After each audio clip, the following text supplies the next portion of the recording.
Konflik Amerika Serikat dengan Iran belum ada tanda-tanda mereda, ancaman perang masih membayangi wilayah Timur Tengah. Di tengah ketidakpastian ini, sejumlah negara mulai memanaskan mesin perangnya. Apakah ini antisipasi dari meluasnya perang? Kami akan membahasnya bersama pakar PPAU, alumni USR War College, Marsma Punawirawan Agung Sasongkojati, dan alumnus Rajaratnam School of International Studies NTU, Riko Marbun. Saya ingin ke Pak Agung terlebih dahulu. Pak Agung, ada sejumlah negara, Pak, yang kemudian memamerkan kekuatan militernya. Salah satunya adalah Rusia. Apakah ini juga ada kaitannya sebagai respon terkait dengan perang Iran-Amerika Serikat? Rusia memiliki perangnya sendiri, yaitu perang di Ukraina. Ya. Dan kita tahu juga bahwa negara-negara Eropa itu sekarang makin meningkatkan keterlibatannya dalam perang Ukraina dengan menggunakan rudal-rudal seperti rudal Storm Shadow untuk menyerang. Dan terakhir kali, kayaknya 2 minggu lalu terjadi serangan besar-besaran dari Ukraina terhadap Rusia mengarah ke Moskow, ke ibu kota negara, dan itu sudah melewati batas. Sehingga tentu Rusia ada intelijen khusus yang harus ini diterjemahkan dengan latihan bersama dengan Belarusia yang 40.000 prajurit, dan nama latihan ini adalah termasuk ada nuklirnya, penggunaan nuklir. Karena meskipun orang bilang Putin diktator dan dia tidak perlu bertanggung jawab sama rakyatnya, tapi sesungguhnya Putin harus bertanggung jawab sama rakyatnya karena perang ini nggak selesai kan. Nah, kemungkinan Rusia akan menunjukkan bahwa mereka tidak segan menggunakan nuklir taktis yang tentu dengan daya rendah untuk memastikan bahwa tindakan Barat yang menolong Ukraina dengan penggunaan senjata yang lebih lanjut yang tidak mungkin itu dioperasikan orang Ukraina sendiri tanpa waktu. Tapi ini ada kaitannya tidak dengan perang yang kemudian terjadi di Timur Tengah antara Amerika Serikat dengan Iran?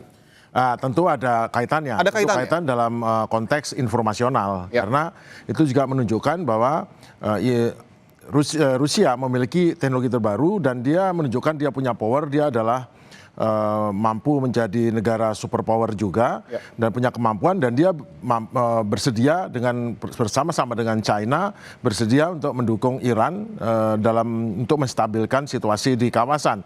Dalam kemarin kunjungan ke Beijing, mereka melakukan kesepakatan, dan khusus untuk persoalan di Timur Tengah, di Iran, perang Iran, mereka melakukan statement bersama mengecam tindakan Amerika, tapi juga sedikit mengecam Iran dengan penutupan soal Hormuz.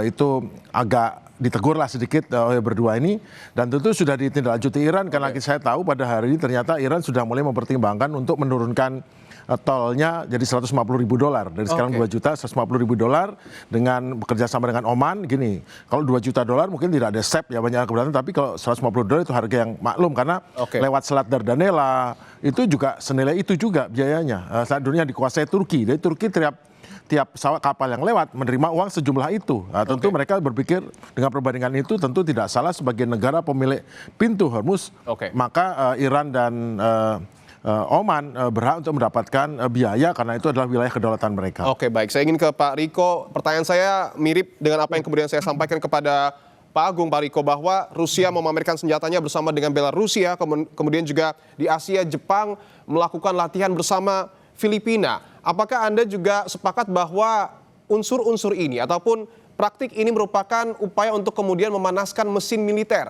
dari negara-negara merespon perang yang kemudian terjadi di Timur Tengah? Jadi kalau kita lihat dua negara itu, pertama kalau kita bicara Rusia, sebenarnya target mereka itu lebih kepada memastikan bahwa semacam perang psikologis begitu ya terhadap terutama negara-negara Eropa untuk menjaga keterlibatan dalam tingkat minimal dalam mensupport Ukraina. Sebenarnya targetnya seperti itu, karena kalau terjadi perang langsung antara kekuatan nuklir dengan kekuatan nuklir itu tentu ceritanya akan berbeda. Sementara kalau menurut saya yang terjadi di Jepang ini kan termasuk dalam the first island chain. Jadi kita tahu salah satu strategi isolasi terhadap China itu adalah rangkaian dari beberapa negara yang membentuk semacam rantai pulau-pulau. Di antaranya itu ada Jepang, ada Korea Selatan. Jadi latihan militer yang dilakukan oleh Amerika di sana itu sebenarnya berfungsi dua hal. Satu, memberikan pesan kepada China bahwa walaupun Amerika ini terlibat dalam perang yang agak dalam di Iran, tetapi mereka ready. Itu pesannya ke China. Tapi pesan juga ke Jepangnya sendiri itu juga adalah karena kan kita tahu bahwa karena keterlibatan Amerika di Iran itu sangat dalam, sehingga beberapa peralatan militer itu kemudian yang tadinya digunakan di Jepang dan Korea Selatan itu sempat digeser.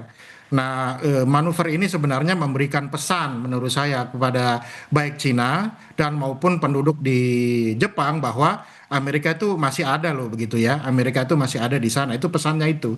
Sementara kalau kita lihat perang ini lanjut atau tidak, sebenarnya lebih besar ini tergantung dari Trump ini karena Trump ini satu kakinya di perang, satu kakinya di damai. Tapi ini bisa Jadi dikatakan tidak latihan militer ini sebagai gertakan juga kepada Amerika Serikat, khususnya kepada Presiden Trump? kalau saya melihat sih ini lihat latihan mana nih? Latihan Rusia.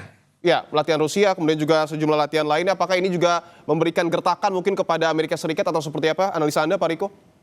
Kalau saya, menurut saya tidak. Kalau itu lebih kepada apa namanya, lebih kepada sekutu-sekutu Trump di Eropa. Oke. Karena kalau kita lihat beberapa kebijakan yang dilakukan oleh Trump itu justru menguntungkan Rusia. Seperti misalnya mengangkat, sementara dalam konteks perang ini mengangkat sanksi. Jadi Rusia diperbolehkan menjual apa namanya, menjual minyak dan gasnya ke China misalnya begitu.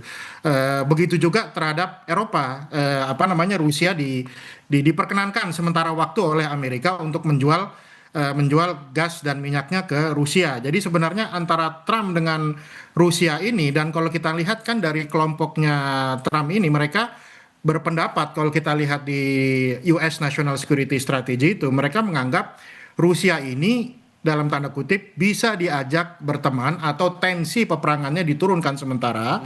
Mereka ingin beralih ke China, sebenarnya begitu. Makanya kita banyak melihat kebijakan-kebijakan Trump itu sedikit banyak itu lebih ramah kepada Oke. Rusia, sebenarnya begitu. Oke, saya ingin ke Pak Agung lagi bahwa kita tahu juga Iran ini kan seringkali memamerkan senjata ya, bahkan yang terbaru juga turut melatih serta mempersenjatai masyarakatnya untuk kemudian melatih perang. Apakah ini juga bisa dikatakan sebagai sinyal dari Iran kepada Amerika Serikat untuk tidak main-main dengan Teheran?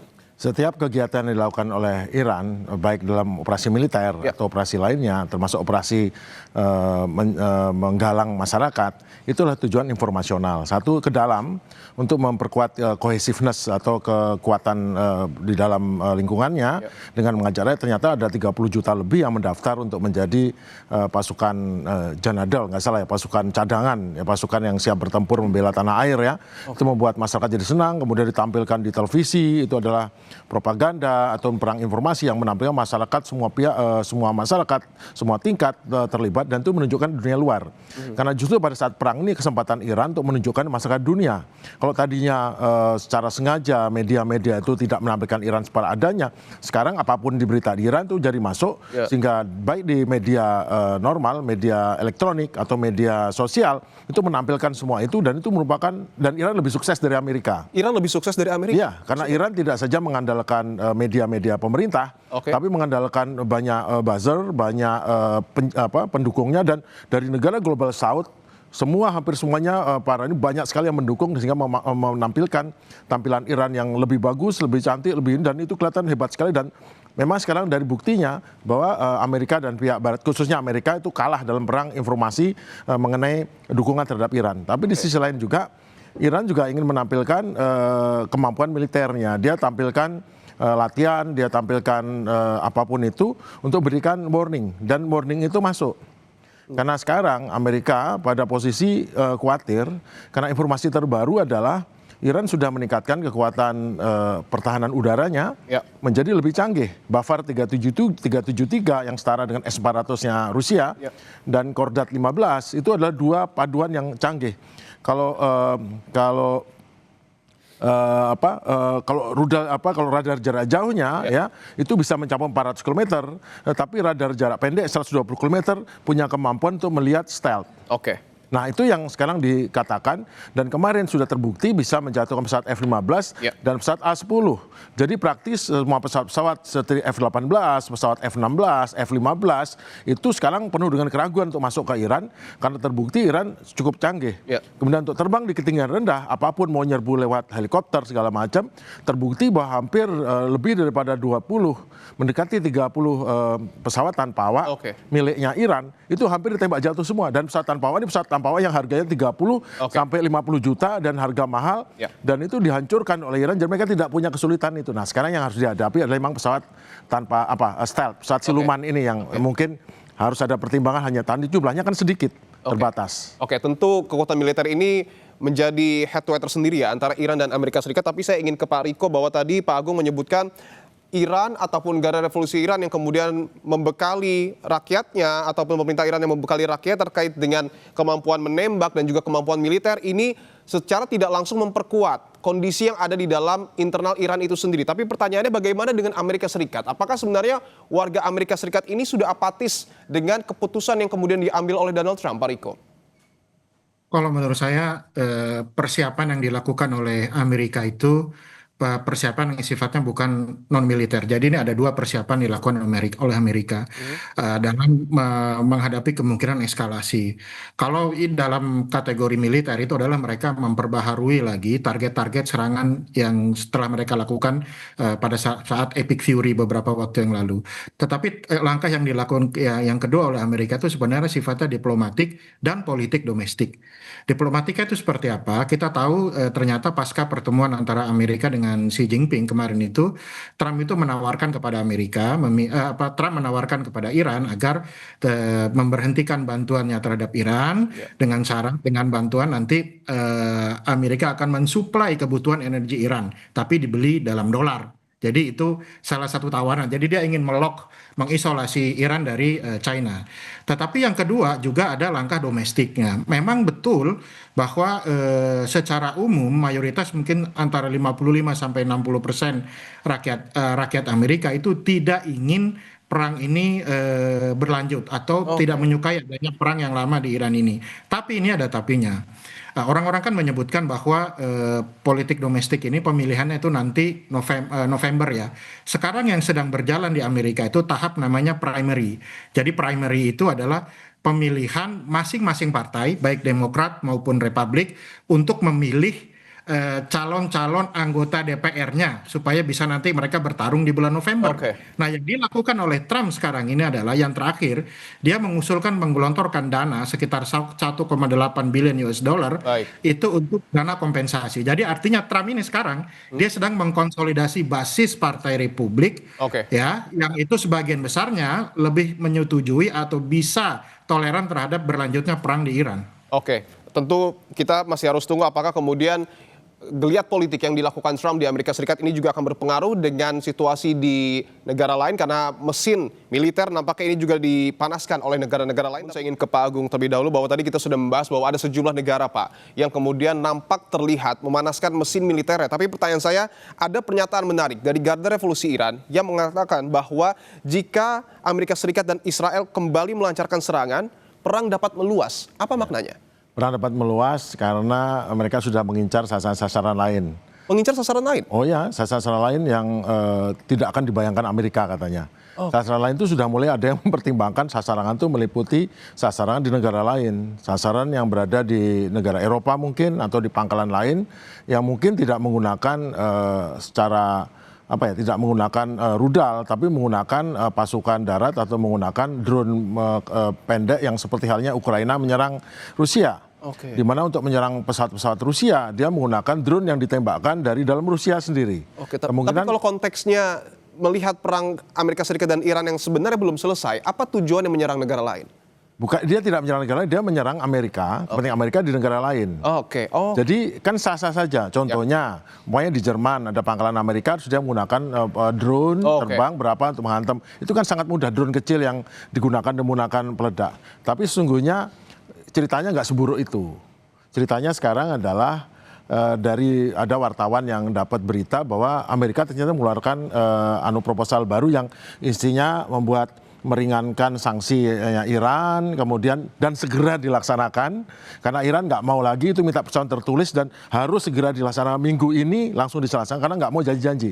Karena JPO yang dulu yang tahun 2015 itu janji-janji tapi kecil pelaksanaan. Sekarang dia mau segera dilaksanakan, sanksi dibuka, uang disetor, yang ya berapapun uangnya ya.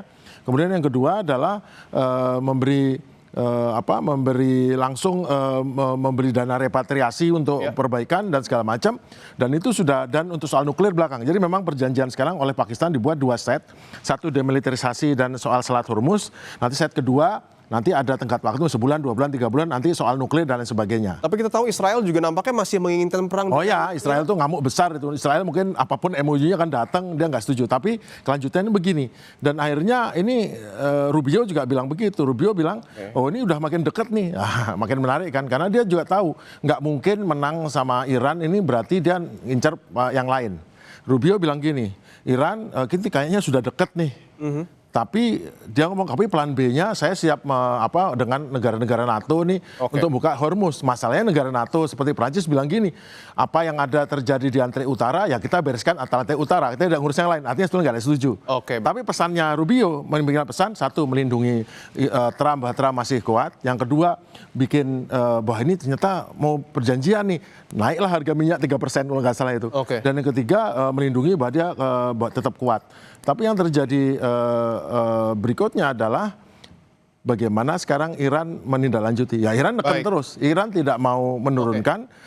Dan yang terakhir soal Mujtada bilang tidak bisa dibawa keluar, itu ternyata dikoreksi, itu tidak benar. Yang benar adalah betul uranium tidak keluar, tapi mereka akan menurunkan dari 60% ke tingkat yang lebih rendah di Iran sendiri dan disaksikan oleh negara lain. Nah itu yang terakhir itu. Baik, saya ingin ke Pak Riko. Pak Riko, apakah Anda juga punya informasi soal Amerika Serikat yang nampaknya mengembalikan ataupun memberikan proposal baru kepada Iran merujuk pada 14 poin yang kemudian tertuang di proposal Iran? Ada informasi ini Pak Riko? Sampai sejauh ini kan sebenarnya masih ada multi front diplomasi itu masih terjadi.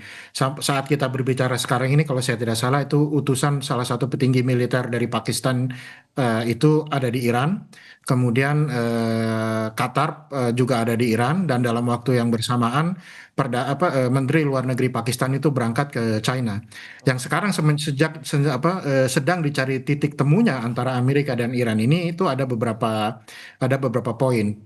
Titik temunya itu salah satu titik temu yang telah disepakati, yang ini sudah diklaim oleh Donald Trump itu, Iran itu setuju untuk memberhentikan pengayaan sampai kurang lebih 20 tahun. Tetapi ada 2 titik utama yang belum ketemu sampai sekarang. Yang pertama itu adalah material pengayaan uranium itu yang sudah diperkaya oleh Iran, itu Amerika maunya dikasih ke Amerika. Tapi kalau Iran tidak mau, Iran maunya salah satu tadi ada yang disampaikan oleh Pak Agung, atau dia kasih lewat Rusia, begitu. Itu sampai sekarang belum ketemu. Yang kedua, Amerika itu Iran maunya penghentian permusuhan damai di seluruh pihak, di seluruh tempat, artinya perang berhenti total. Tapi itu mungkin tidak, Pak Riko, ketika melihat respon dari Israel. Oh, kalau Israel itu dia pasti melakukan segala cara untuk mensabotase supaya damai ini tidak akan terjadi melalui di Amerika melalui lobby-lobbynya, ya kan, yang menyatakan bahwa ya ini Iran sudah kecapean, ini dihajar aja sekarang once and for all. Satu itu.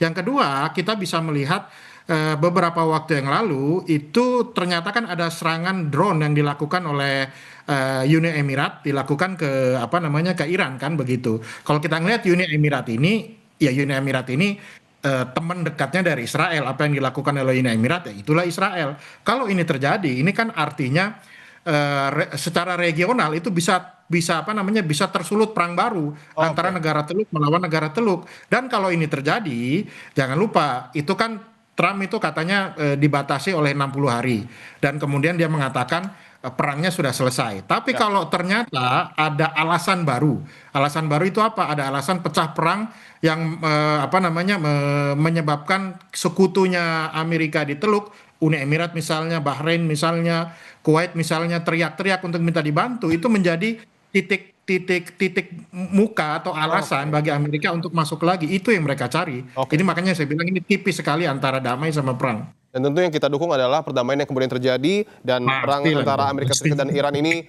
cepat berakhir. Terima kasih Pak Riko Marbun dan juga Pak Agung Sasongko Jati telah bergabung di Kompas Petang. Terima kasih. Terima kasih. Mari Pak Riko.